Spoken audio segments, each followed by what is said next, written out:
성탄이 주는 세 가지라는 제목으로 하나님 말씀을 함께 나누겠습니다.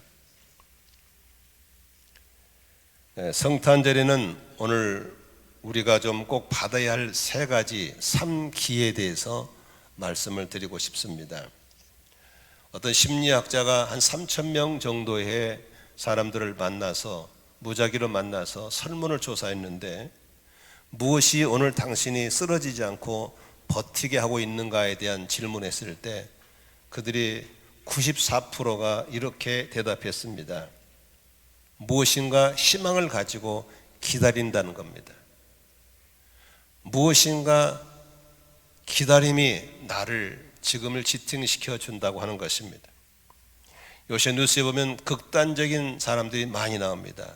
아직도 살 날이 많이 남았는데 극단적인 행동하신 분들을 보면은 대부분의 사람들이 더 이상의 기다릴 것이 없을 때, 더 이상의 희망이 없을 때 그들은 극단의 선택을 하는 것을 보게 됩니다. 조금 전에도 일부에 오셨다가 제 방을 찾아오신 어느 부자를 만났습니다. 짧은 시간이라서 전화번호만 받고 대충 얘기 들었습니다마는 정말 너무 암담한, 어떻게 너무나도 붙잡을 게 없는 그런 안타까운 아버지와 아들이었습니다. 그러나 제 방을 찾아왔다는 것, 고등학교까지 교회 다니다가 수십 년 만에 교회를 찾아왔다는 것은 무엇인가 희망이 있기 때문에, 희망을 갖고 있기 때문에 찾아온다는 사실을 볼 수 있는 것입니다. 러시아에 선교하러 몇 번 간 적이 있습니다. 러시아에 가면 참 진풍경이 많습니다. 줄을 쭉 서서 기다리는 사람들이 많습니다. 빵을 사려고 기다리고 차를 타려고 기다리고, 아무튼 그들의 삶은 거의 기다림이 그들의 문화입니다. 교통사고가 나면은 사고는 싸우지 않고 둘이 앉아 기다리고 경찰을 기다리는 겁니다. 경찰이 언제 올지 모릅니다. 그냥 기다리는 겁니다. 인생은 기다림의 연속입니다. 갓난아이는 어머니가 젖줄 때를 기다리고, 어릴 때는 빨리 성인 되기를 기다리고, 우리 청년들은 결혼의 때, 취업의 때를 기다리고, 학생들은 합격 통지를 기다리고, 군에 간 사람들은 제대할 때를 기다리고, 성인들은 자기의 목표 달성을 기다리고, 끊임없이 우리는 기다림의 삶을 사는 겁니다. 돈이 좀 없어도 살 수 있습니다. 불편할 뿐입니다. 건강이 좀 부족해도 살 수 있습니다. 좀 힘들고 불편할 뿐입니다. 그러나 무언가를 붙잡고 기다림이 없다면 그 사람은 하루도 지탱할 수가 없게 될 것입니다. 목표가 있으면 반드시 길이 있고, 사랑이 있으면 친구가 있고, 꿈이 있으면 소망이 있게 되어 있습니다. 우리는 무엇인가를 기다리는 목표가 있어야 되고, 그것이 있다면 우리는 지탱할 수 있는 것입니다. 그리고 그 기다림 속에서 그것이 이루어졌을 때 찾아오는 기쁨은 말할 수가 없는 것입니다. 그러므로 우리에게는 기다림이 있어야 되고, 기다림을 통한 기쁨이 있어야 되고, 기쁘고 끝나는 것이 아니라 기쁨 이후에 새로운 기대가 있어야 사는 것입니다. 그러므로 성탄절에 우리가 받아야 할 세 가지 축복은 기다림에 대한 축복입니다. 그리고 기쁨에 대한 축복입니다. 그리고 새로운 기대에 대한 축복이 있기를 주의 이름으로 축원합니다. 누가 나보고 그러더라고요. 목사님, 딸 시집 가려고 그러니까 좋지요? 좋지요. 기쁘시죠? 당연히 기쁘죠. 여러분처럼 제때 자녀가 시집간 사람들은, 장가간 사람들은 저의 기쁨을 모릅니다. 저는 많이 기다렸기 때문에, 많이 기다린 만큼 기쁨이 더 큰 겁니다. 그러나 기쁨으로 끝나는 게 아닙니다. 그 다음에 열려질 새로운 기대가 있는 것입니다. 그러므로 우리의 삶 속에는 기다림과, 기다림을 통한 기쁨과, 기쁨 다음에 이어지는 새로운 기대가 우리에게 있어야 될 줄로 믿습니다. 이것이 나를 세워주고 내가 바르게 살고 어려움을 이길 수 있는 아주 강력한 힘이고 축복인 것을 믿으시기를 바랍니다. 오늘 본문에는 평범한 신앙의 사람 시몬이란 사람이 등장하고 있습니다. 그리고 일찍 남편을 여의고 혼자 살아가는 과부 되시는 안나라는 분이 오늘 본문에 등장하고 있습니다. 오늘 본문에 보니까 25절에 그 사람들은 무엇인가를 기다리는 자라라고, 기다리는 사람이라고 소개하고 있습니다. 그들은 무엇을 기다리고 있었을까? 그들은 바로 그 민족에게 오래전부터 약속되어 왔던 메시아, 그들을 구원할, 그들을 이루자로 오실 분을 기다리고 있었다라고 얘기하고 있습니다. 많은 분들이 성탄절에 대해서 성탄이 어떻게 이루어지는지를 잘 모르고 있습니다. 아마 여기 계신 분도 아마 성탄절이 무엇인지를 잘 모르는 분들이 의외로 많이 있을 것입니다. 오늘 저는 예수님의 탄생의 기원에 대해서 좀 살펴드리고 어떻게 기다렸는가, 우리는 또 어떤 약속을 기다려야 되는가에 대해서 말씀을 드리고 싶습니다. 예수님의 탄생은 에덴 동산에부터 예고가 되었던 사실입니다. 하나님이 지으신 에덴 동산에 최초의 부부인 아담과 하와가 행복하게 살고 있을 때 그 행복을 깨뜨려 버린 게 누굽니까?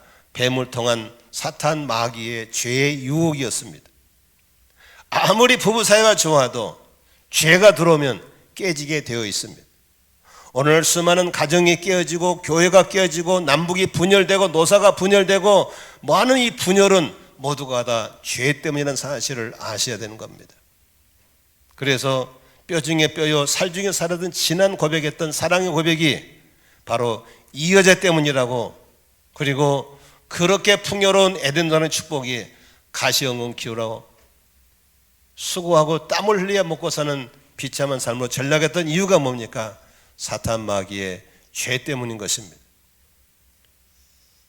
이제 주님께서 그렇게 죄를 짓게 만들었던 뱀을 향해서 창세기 3장 15절에 이렇게 말씀하고 있습니다.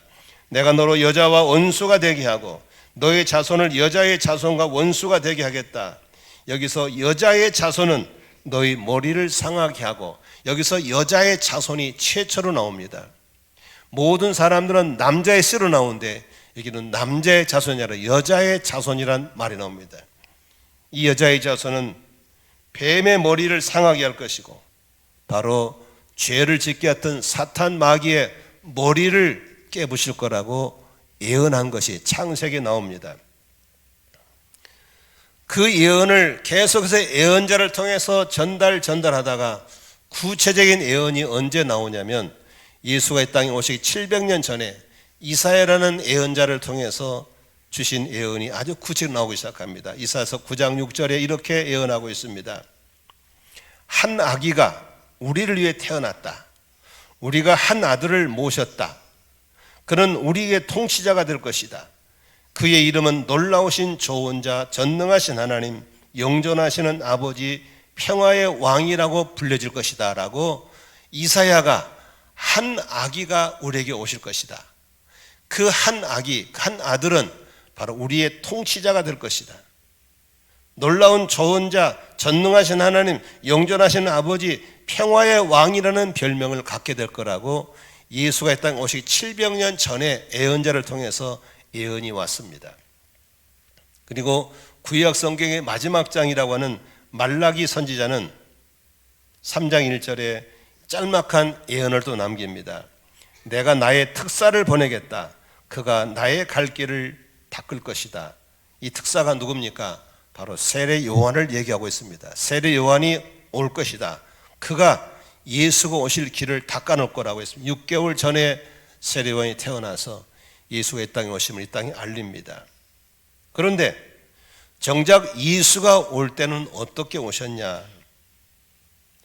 마리아라는 처녀가 있었습니다. 그 처녀에게 천사가 나타나서 얘기해 줍니다. 너에게 잉태하게 될 거다. 마리아가 깜짝 놀랐습니다. 나는 남자를 알지 못하고 남자 곁에 가보지 않는 어떻게 내가 애를 가질 수 있습니까? 너를 통해서 성령님의 역사로 네 태중에 생명이 생길 것이다. 그때 마리아가 하나님의 뜻 앞에 순종하기로 결심하고 자신의 몸속에 하나님의 생명이 들어온 것을 알게 됩니다. 한번 성경을 읽겠습니다. 누가복음 1장 20절 35절까지 한번 같이 중요한 본문을 같이 읽도록 하겠습니다. 시작. 다윗의 가문에 속한 요셉이라는 남자와 약혼한 여처녀에게 가게 하셨다. 그 처녀의 이름은 마리아였다. 천사가 안으로 들어가서 마리아에게 말하였다. 기뻐해라, 은혜를 입은 자여, 주님께서 그대와 함께 하신다. 마리아는 그 말을 듣고 몹시 놀라 도대체 그 인사말이 무슨 뜻일까 하고 궁금히 여겼다. 천사가 마리아에게 말하였다. 두려워하지 말아라 마리아야, 그대는 하나님의 은혜를 입었다. 보아라, 그대가 잉태하여 아들을 낳을 터니 그의 이름을 예수라고 하여라. 그는 위대하게 되고 더없이 높으신 분의 아들이라고 불릴 것이다. 주 하나님께서 그에게 그의 조상 다윗의 왕위를 주실 것이다. 그는 영원히 야곱의 집을 다스리고 그의 나라는 무궁할 것이다. 마리아가 천사에게 말하였다. 나는 남자를 알지 못하는데 어떻게 이런 일이 있겠습니까? 천사가 대답하였다. 성령이 그대에게 임하시고 더없이 높으신 분의 능력이 그대를 감싸줄 것이다. 그러므로 태어날 아기는 거룩한 분이요 하나님의 아들이라고 불릴 것이다. 나는 남자를 알지만 어떻게 이런 일이 있습니까? 했을 때 정확하게 말씀하십니다. 하나님의 성령이 너에게 임하실 것이고 그분의 능력이 너를 감쌀 때 네 속에 하나님의 생명이 하나님이 그분에 통해서 태어날 것을 얘기하였습니다. 여러분, 이 당시에 마리아는 요셉이라는 약혼자가 있었습니다. 그런데 그 요셉이라는 청년에게 자기 약혼자가 임신했던 소식을 듣고 조용히 파혼하려고 결정합니다. 그런데 그 요셉의 생각을 아시는 하나님께서 천사를 통해서 두려워하지 말고 그 여자를 데려오라고 그랬습니다. 바로 그 여자를 통해 태어날 사람이 장차 이 땅에 인류를 구원하러 오신 예수라는 사실을 요셉에게 알려줍니다. 그래서 요셉은 하나님을 경외하는 사람이기 때문에 하나님의 명령을 순종하고 마리아를 데려옵니다. 같이 한번 마태복음 1장 18절 24절 이 중요한 구절을 함께 읽도록 하겠습니다. 예수 그리스도의 태어나심은 이러하다.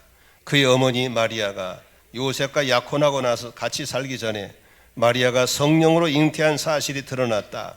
마리아의 남편의 요셉의 의로운 사람이라서 약혼자에게 부끄러움을 주지 않으려고 가만히 파혼하려 하였다. 요셉이 이렇게 생각하고 있는데 주님의 천사가 꿈에 그에게 나타나서 말하였다. 다윗은 요셉아 두려워하지 말고 마리아를 내 아내로 맞아들여라. 그 태중에 있는 아기는 성령으로 말미암은 것이다. 마리아가 아들을 낳을 것이니 너는 그 이름을 예수라고 하여라. 그가 자기 백성을 그들의 죄에서 구원하실 것이다. 이 모든 일이 일어나는 것은 주님께서 예언자를 시켜 이르시기를 보아라. 동정녀가 잉태하여 아들을 낳을 것이니 그의 이름을 임마누엘이라고 할 것이다 하신 말씀을 이루려고 하신 것이다. 말씀을 이루려고 하신 것이다. 믿으시면 아멘 하십시다. 요셉은 잠에서 깨어나 일어나 주님의 천사가 말한 대로 마리아를 아내로 맞아들였다라고 써 있습니다. 하나님은 오래전부터 이렇게 예수 그리스도 오실 것을 예언하였고 사람들은 믿고 기다렸습니다. 그런데 예수 그리스도가 베들레헴에 태어날 것을 예언했는데 예수는 베들레헴에 살지 않았습니다. 근데 어떻게 거기서 태어날 수 있었습니까? 그때 나라에서 전부 다 요래말로 주민등록이죠. 호적을 갱신하기 위해서 전부 다 자기가 본적으로 돌아가라고 했습니다. 그래서 요셉과 마리아는 베들레헴으로 가서 호적 갱신을 해야만 했습니다. 그런데 사람들이 너무 많이 모였던 거로 그분이 들어가서 쉴 수 있는 여관방 여인숙이 없었습니다. 그런데 만삭이 된 마리아는 이제 있을 것이 필요했는데 바로 짐승들이 사는 말구유밖에 누를 거 없었습니다. 그 말구유에서 숙소를 정했는데 바로 거기서 해산하게 된 겁니다. 이것 또한 미가서가 예언했던 대로 베들레헴에서 태어난 그 약속을 이루어 놓은 것입니다. 그런데 나사렛 작은 마을에서 자라난 예수가 왜 나왔는가? 바로 헤로드 왕이 자기의 정적을 제거하기 위해서 아이들을 다 죽이게 했습니다. 그때 마리아와 요셉은 그 아기를 살리기 위해서 작은 시골 동네 나사렛에 가서 아이를 키우게 됩니다. 그것 또한 하나님의 말씀대로 이루어지기 위해서 그렇게 나사렛으로 보내시는, 하나님의 말씀하신 대로 창세부터 쭉쭉 이어져서 여기까지 오신 것을 우리는 볼 수 있는 것입니다. 그러므로 하나님이 말씀하신 대로 하나도 빠짐없이 그대로 잉태되었고 태어났고 성장했고 하나님이 친히 함께 하신 것을 믿으시기를 바랍니다. 그래서 이스라엘 백성들은 오래전부터 조상적부터 믿었던 그 하나님의 약속 속에서 언젠가는 우리에게 메시아가 올 거야, 언젠가는 우리에게 왕이 오실 거야, 그분은 오셔서 우리의 위로자가 될 거야, 그분은 오셔서 우리의 구주가 되실 것이야. 이게 바로 그들의 믿는 바람이었습니다. 많은 사람들은 세상 일에 분주했지만 시몬이란 사람과 안나란 사람은 그 약속을 믿고 기다리고 있었습니다. 여러분들은 지금 무엇을 기다리고 있습니까? 학생들은 자기의 진로를, 청년들도 자기의 취업과 결혼을, 우리 성도들은 무엇인가를 기다리며 살고 있습니다. 그러나 우리 예수 믿는 사람들은 오늘도 하나님이 하신 약속이 이루어질 걸 믿고 기다리는 삶을 살아야 될 줄로 믿습니다. 이 기다림이 나를 지탱시켜주는 것이고, 이 기다림이 나를 넘어지지 않게 하고, 이 기다림이 나를 타락하지 않도록 붙잡아주는 것을 볼 수 있는 것입니다.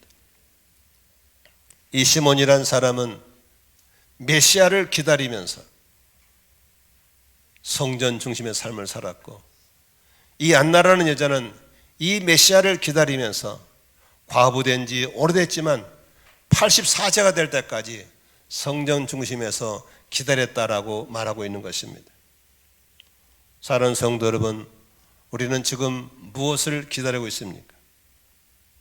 내일은 어떤 일이, 내년에는 무엇이 이루어질까를 기다리고 있는지, 이 모든 것은 하나님의 약속을 통해서 이루어지는 것을 믿으시기를 바랍니다. 하나님은 약속은 이루어집니다. 누가 뭐래도 말씀대로 이루어질 줄로 믿습니다. 누가 뭐래도 말씀대로 되어질 것을 믿으시기를 바랍니다. 그런데 오늘 정말 여러분 같이 나누고 싶은 것은, 정작 우리는 지금 무엇을 기다려야 됩니까? 예수 그리스도의 재림을 기다려야 합니다. 예수님은 이 땅에 두 번 오십니다. 처음 오신 예수를 초림 예수라고 그러고, 두 번째 오실 예수를 재림 예수라고 그럽니다. 초림 예수는 오신 목적이 딱 한 가지입니다. 인류를 구원하기 오신 것입니다. 예수님은 오셔서 우리의 죄 때문에 십자가 죽으시고, 예수님은 우리를 살리게 부활하셨고, 예수님은 가난과 저주와 절망에서 건져주시러 오신 분입니다. 그러면 누구든지 예수를 믿으면 죄 용서받고, 누구든지 예수 믿으면 저주에서 건짐받고, 누구든지 예수 믿으면 어둠에서 빛 가운데로 구원받게 되는 걸 믿으시기를 바랍니다. 천하의 예수 외에는 구원을 얻을 만한 다른 이름을 주신 적이 없다고 했습니다. 예수님만이 우리의 구주이십니다. 그들은 메시아가 오시면 우리를 위로할 거라고 그랬습니다. 메시아가 오면 우리를 구원할 거라고 그랬습니다. 그 메시아가 드디어 오신 겁니다. 오늘도 예수님 때문에 구원받고, 예수님 때문에 질병이 고침받고 예수님 때문에 소망가고 살게 되고 예수님 때문에 무엇이 죄인지 무엇이 불인지를 알 수 있는 눈을 열게 된 것을 감사하시기를 주의 이름으로 축원합니다. 여러분, 예수님은 두 번 오십니다. 두 번째 오실 예수는 재림 예수입니다. 재림 예수는 오셔서 우리에게 무슨 일을 하십니까? 두 가지를 하러 오십니다. 첫째는 심판입니다. 하나님이 이를 대적하고 수많은 성도를 괴롭히고 유혹했던 사탄 마귀와 함께 그를 추종했던 모든 사람들을 싹싹 쓸어다가 하나님이 준비된 영원한 불못에 쳐넣는 무시무시한 심판하러 오신 분이 바로 예수의 재림인 줄로 믿습니다. 두 번째 예수의 재림 목적이 무엇입니까? 바로 당신을 기다리는 사람들, 당신을 믿고 질서 있게 빛을 따라서 절제의 삶을 살면서 환난과 핍박을 이겨냈던 당신의 백성들을 데리러 오시는 휴거의 주님인 걸 우리는 기억하셔야 되는 겁니다. 주님은 반드시 오십니다. 우리는 재림을 기다려야 됩니다. 재림이 우리에게 위로고 재림이 우리의 소망이고 재림이 우리의 유일한 희망이 되시기를 주의 이름으로 축원합니다. 주기철 목사님은 일제시대 때 믿음을 지키기 위해서 옥고를 치르고 일본 놈들의 온갖 해유를 이겨내면서 그가 부른 노래가 있습니다. 먼 하늘 이상한 구름만 떠도 행여나 주 오실까 기다리는 마음, 오 주여 어서 오시옵소서. 우리는 오늘 그런 주기철 목사님의 노래를 부르는 그런 깨어있는 자가 되었으면 좋겠어요.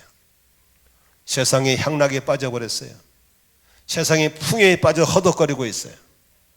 무엇이 죄인지 뭐가 의로운지를 모르고 사는 그런 안타까운 시대에 오늘도 흰옷 입은 성도로서 시몬과 안나가 위로자 구원자를 기다렸던 것처럼 우리는 다시 오실 메시아를 기다리는 신앙이 되어야 될 줄로 믿습니다.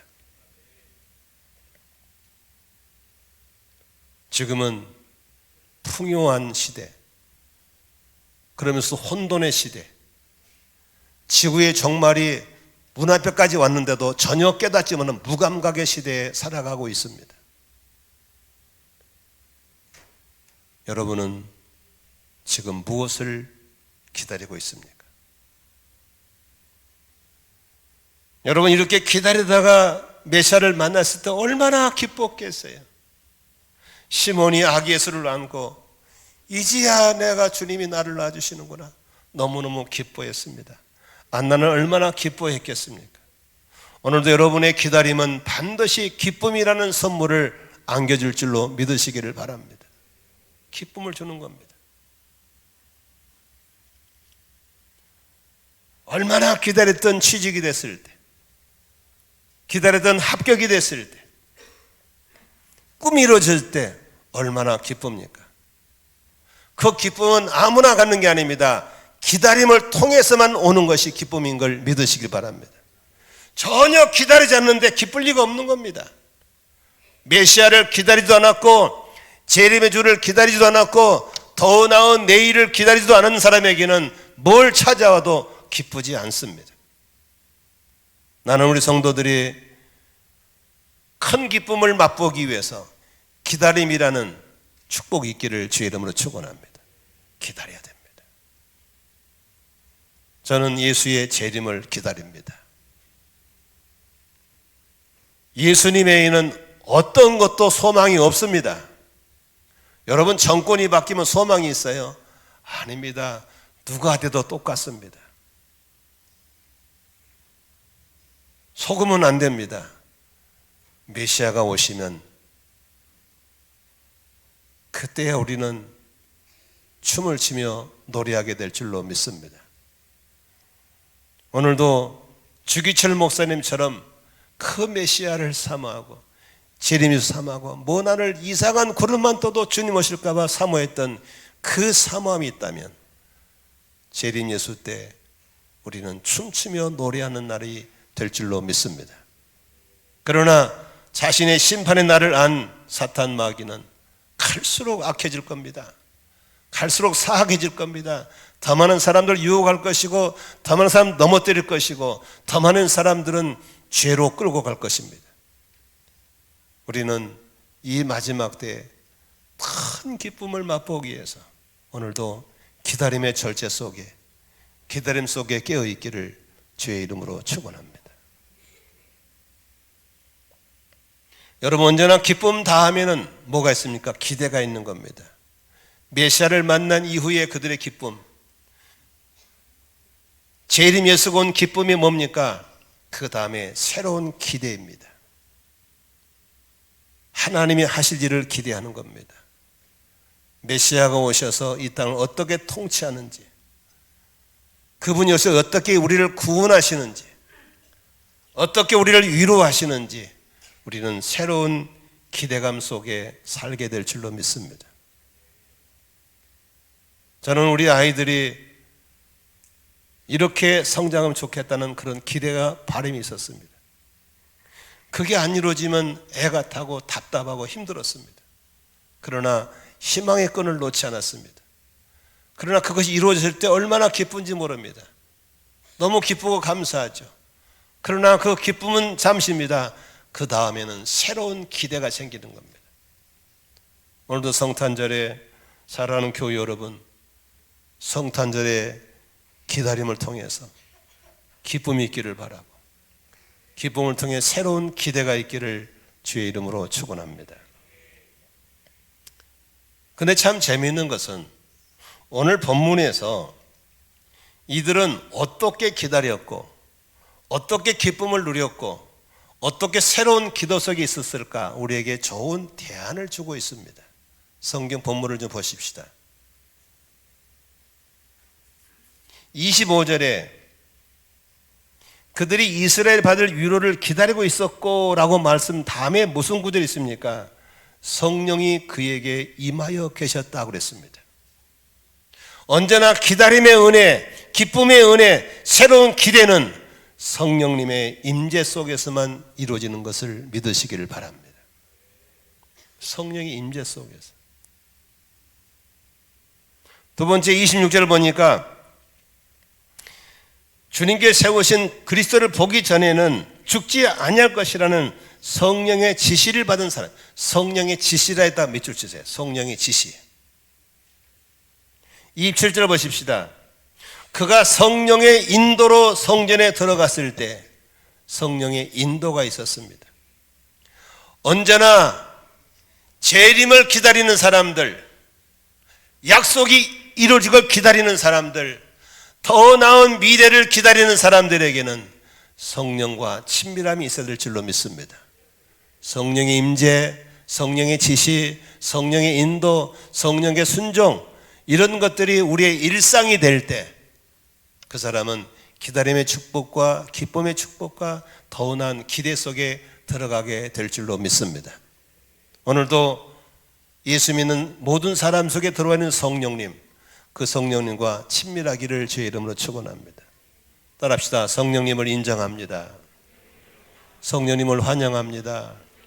성령을 의지합니다. 아멘. 끊임없이 성령과 함께 동거동락하는 삶이 될 때 그 사람은 기다림의 축복, 기쁨의 축복, 새로운 기대 속에 들어가는 은혜로운 삶이 될 줄로 믿으시기를 바랍니다. 두 번째, 이런 세 가지의 삶길을 가진 사람의 삶에 공통점이 있습니다. 37절에 보면은 어떻게 써 있습니까? 안나에 대해서 이렇게 써 있습니다. 과부가 되어서 84살이 되도록 성전을 떠나지 않고 밤낮으로 금식과 기도로 하나님을 섬겨왔다라고 써 있습니다. 성전 중심의 삶입니다. 여러분, 지금 한국 교회는 뭐가 중심이 되어버렸습니까?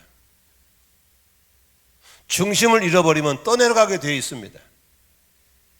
우리는 잃어버린 성전 중심이 되어야 될 줄로 믿습니다. 우리는 두 가지 성전이 있습니다. 이렇게 손으로 지은 성전이 있고 예수의 피값을 산 내 마음의 성전이 있는 것입니다.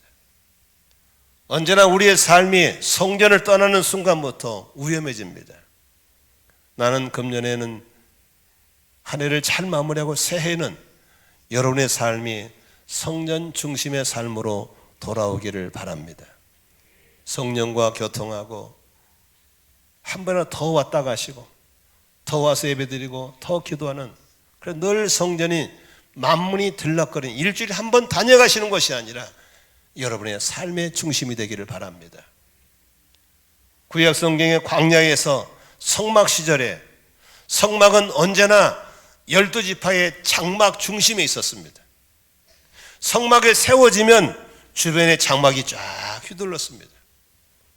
오늘날 타락한 시대에는 장막 중심이 되어버렸어요. 집에서 안 나와요.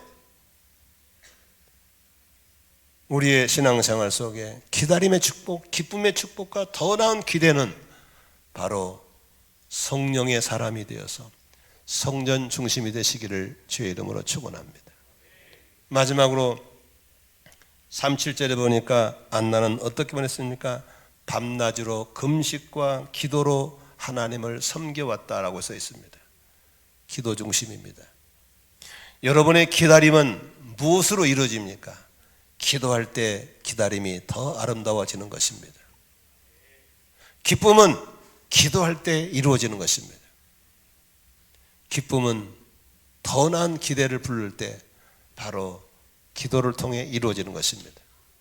저는 내년에 한 해를 시작하면서 우리 교우들과 함께 저부터 더 많이 기도하기로 선포합니다. 더 깊은 기도하기를 선포합니다. 더 바른 기도하기를 선포합니다. 그래서 첫날부터 다니엘 금식도 하고 특별 새벽 기도도 하고 기도의 삶 공부도 하면서 우리 교우들이 기도의 사람이 되기를 주의 이름으로 축원합니다. 말씀을 정리하고 마치겠습니다. 오늘 성탄이 주는 메시지 가운데 첫 번째, 여러분에게는 기다림이 있습니까? 무엇을 기다립니까? 아파트 분양권 받아놓고 입주할 것 기다리고 있으시죠? 내년에 진급될 것 기다리고 있으시죠? 내년에 결혼할 걸 기다리고 있고 아기 가질 걸 기다리고 있고 다양한 기다림이 있죠.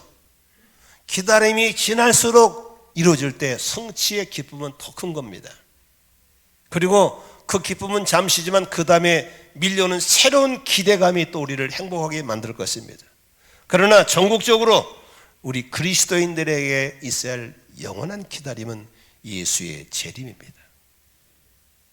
초대교회 성도들은 너무 힘들고 어려울 때, 극한 어려움 속에 그들은 할렐루야라는 말을 한 번도 하지 않습니다. 사도행전을 아무리 뒤져보세요. 할렐루야 단어가 나오지 않습니다. 그들의 외치는 소리는 마라나타였습니다. 그들에게 유일한 위로는 뭡니까? 예수가 다시 오신다. 예수가 속히 오신다.